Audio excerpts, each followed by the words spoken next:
So, Sergio Perez has signed a 2-year extension to his contract at Red Bull. Or has he?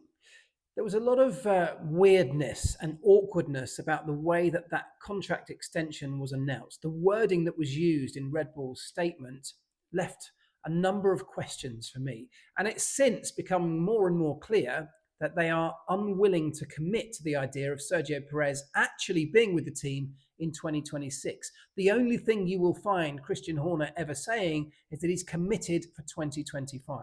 So it now becomes clear that the contract is a 1+1. He will be there as things stand in 2025, with probably the option to extend that again to 2026. It's not a 2-year extension. They don't have the confidence in Sergio Perez to be able to commit to 2 years of him being in that car.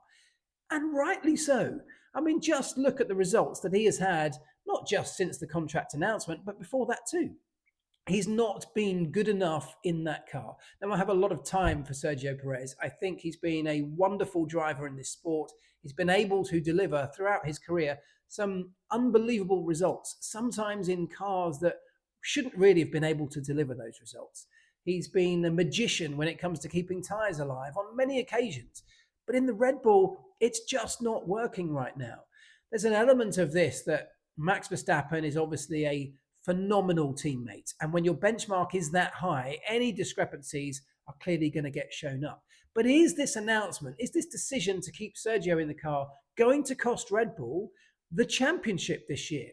The Constructors title, whilst they have a lead, and yes, even though Sergio had a disastrous weekend last time out in Spain, the championship lead was still extended as a sole result of Max Verstappen scoring the 25 points that he got for the win. But is that going to be able to continue? My thoughts are that no, it isn't. And perhaps the one thing that might rescue Red Bull and keep that championship hope alive, even if they have only got the one car in the picture, is the fact that Mercedes seem to now be joining the party at the front. With another 2 cars in the fight for a number of races as we go through this season, they could well start taking points off some of Red Bull's main rivals. McLaren have a phenomenal driver pairing with their 2 guys both looking every week to score big points, maybe even challenge for those wins.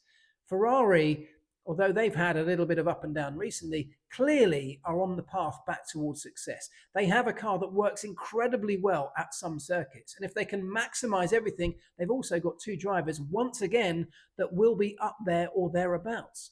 Now, if Red Bull only have the one driver in the mix in Max Verstappen, they are going to be hampered. Maybe the likes of Mercedes joining that party at the front will start to take points away from the McLarens and the Ferraris of this world, giving a little bit more freedom, a little bit more opportunity for Max Verstappen on his own to extend the championship lead and keep those hopes alive.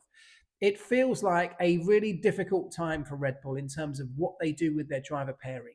They don't even know whether Max Verstappen will remain there in 2026. So imagine a scenario where Max decides he's going to leave and go and do something else or drive for another team and then left with just Sergio Perez. That's not a prospect they want to be left with. So what is the contingency plan of Red Bull?